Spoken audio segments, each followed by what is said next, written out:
Queridos hermanos, el tema general que este domingo nos proponen las Escrituras es el tema de la humildad. Es un domingo dedicado a la humildad. Esa virtud que es muy difícil de conseguir y a la vez muy compleja de conseguir. ¿Por qué? Porque la humildad es una virtud que cuando crees que la tienes desaparece.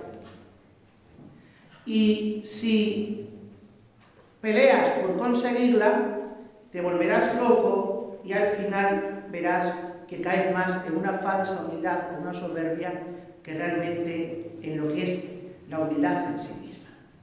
¿Por qué? Porque la humildad es, ante todo y primeramente, un don de Dios. Un don de Dios que, fijaos lo que dice el libro del Eclesiástico: Hijo, actúa con humildad en tus quehaceres y te querrán más que al hombre generoso.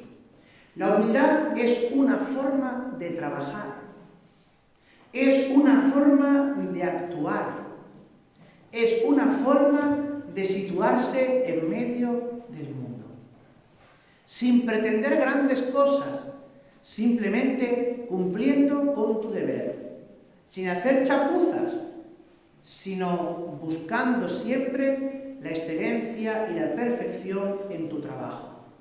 Porque ni los hombres ni Dios se contentan con chapuzas, sino con un trabajo bien hecho. Y mucho más abajo, un poquito más adelante, decía el libro de Eclesiástico: porque es grande el poder del Señor y es glorificado en los humildes. Este es el segundo punto de la humildad. Hemos dicho que la humildad es una actitud, una forma de ser, de trabajar, de estar, de hacer las cosas sin alborotos, sin grandes algaracas, pero también es una forma de reconocimiento de Dios en ti. Muchas veces la humildad la podemos confundir con falsa humildad o con soberbia, o con mentiras. Por ejemplo, si una persona tiene un don, una cualidad para hacer algo, supongamos que una persona canta bien, tiene esa cualidad, tiene ese don, ¿no? Y entonces alguien dice: oye, qué bien canta esta persona. Y esa persona dice: no, yo no canto bien. Estás mintiendo. Estás mintiendo. Tienes que reconocer una verdad en ti, y es que hay cosas que haces bien. Tú tienes cualidades, tienes virtudes, tienes cosas buenas. ¿Dónde está el punto para saber si este reconocimiento de lo bueno en mí es soberbia o es humildad? Bueno, pues fijaos lo que dice aquí, ¿eh? El poder del Señor es glorificado en los humildes. Cuando tú reconoces que eso bueno que tienes, que esas cualidades que tienes, que esas virtudes que tienes no son tuyas, sino que son un don de Dios en ti, y entonces empiezas a vivir tu vida como una acción de gracias a Dios, entonces has aprendido a vivir en humildad. Santa Teresa de Jesús decía que humildad es andar en verdad. Porque si no, estamos negando que Dios pueda hacer grandes cosas en nosotros. También dice el Eclesiástico: cuanto más grande seas, más debes humillarte, y así alcanzarás el favor del Señor. Y esta es como la otra cara de la moneda. Esta es la otra cara de la moneda, ¿no? Dice: cuanto más grande seas, más debes humillarte. ¿Por qué? Porque más te van a exigir. Más te van a exigir. Cuanto más grande sea tu responsabilidad, cuanto más sean tus dones, más te van a exigir, y más te va a exigir Dios. ¿No os acordáis de la parábola de los talentos? ¿Verdad? Aquella parábola que el que tenía 5 hizo 10, el que tenía 2 hizo 5 y el que tenía 1 no hizo nada.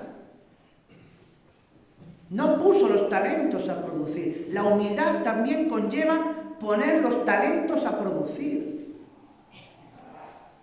Porque si no es egoísmo. Dice San Pedro en su carta, que cada uno con el don que ha recibido se ponga al servicio de los demás. ¿Por qué? Porque la cualidad, las virtudes, las cosas buenas que tenemos son para el servicio del otro, son para la edificación del otro. Las riquezas, los bienes materiales que uno tiene, que uno va adquiriendo en la vida, pues por medios lícitos, por medios honestos, con honradez, siempre de esta manera, son también un don de Dios. ¿Para qué? Para que te acuerdes del que no tiene. Para que aprendas a compartir. Por eso, y ya entro en el Evangelio de hoy, Jesús pone este ejemplo de la boda, del banquete de boda, y de aquellos que estaban tan engreídos de sí mismos, que se habían endurecido tanto el corazón, que buscaban el primer puesto en aquel banquete, que buscaban el que los sirvieran los primeros, y no tenían en cuenta de que el gran invitado de aquella cena, en torno a quien se hacía esa cena, era Jesucristo, y a él no le estaban dejando ni un puesto. Y por eso Jesucristo les cuenta esta parábola. Y aquí viene también otra dimensión de la humildad. Mirad, cuando en los evangelios aparece siempre la imagen del banquete de bodas, bien sea por una parábola, bien sea por un hecho de la vida de Jesús, siempre hay que interpretarlo de la siguiente manera. La imagen del banquete de bodas es una imagen de la resurrección final. Es el destino final que tenemos. Porque a lo que nos ha llamado el Señor es a participar en las bodas del Cordero. Por eso decimos nosotros en la misa, dichosos los invitados al banquete de bodas, dichosos los invitados a la cena del Señor. Con lo cual, todos estamos invitados a un banquete de bodas, que es el cielo, que es la eternidad, que es la Pascua de Cristo. La cuestión es dónde te vas a sentar. ¿Qué puesto quieres? ¿Quieres el primero o quieres el último? Entonces Jesús les dice, elegid el último puesto para que te digan, pasa hacia adelante. ¿Qué significa esto? Mirad, en la historia de la salvación, ¿cuál creéis vosotros que es el último puesto, el que nadie quiere? Por el único con el que no se pelearon con Jesucristo. La cruz. La cruz es la mayor expresión de humildad que tuvo Jesucristo. Y por ese puesto no se peleó nadie.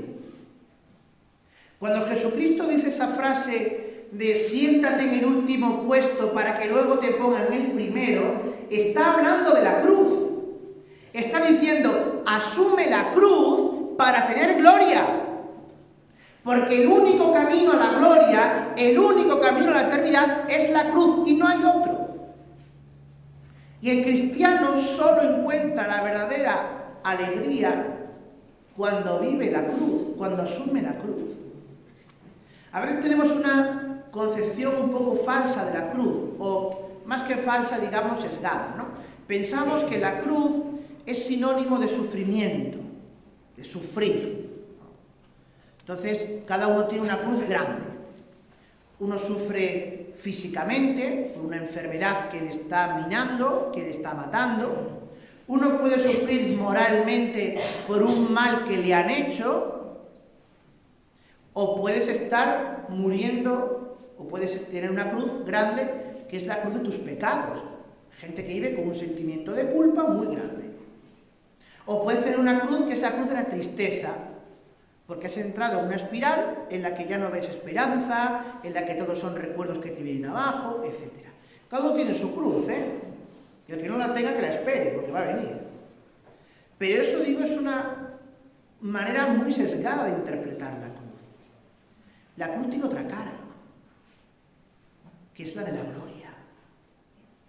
Jesucristo solo entra en la gloria del cielo porque ha muerto en la cruz.